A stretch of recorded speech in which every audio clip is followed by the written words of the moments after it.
I noticed that in a lot of my videos, I keep going back to this idea of um, opposites, that this idea of on and off, or black and white, or good and bad, or just opposites. Basically, like one and negative one, and zero. And I always go back to this idea in my head about nothing and then everything. And it just keeps coming back to my head like it means something. But I feel like no one talks about that enough, like what that really means, nothing and everything. Because because if nothing exists, we know it exists, it's there, but you can't really say it exists.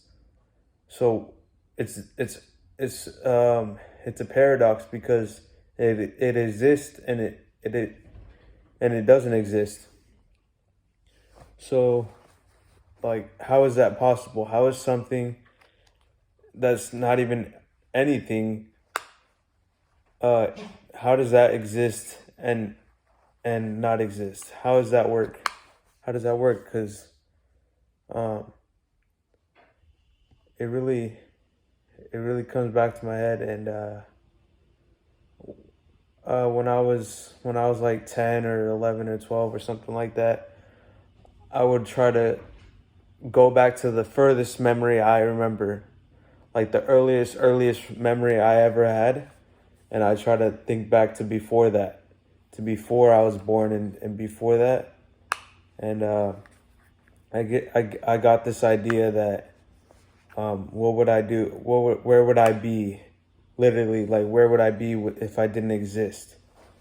Like, because you can think back to your earliest memory, and you can think back to before that, and you can try, but there's really nothing there.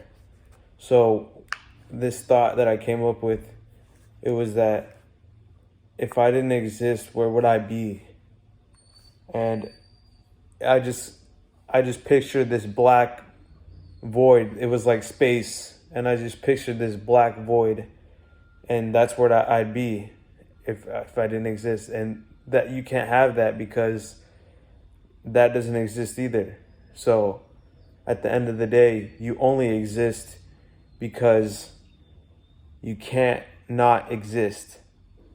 That was my conclusion to the whole idea of where would I be if I didn't exist.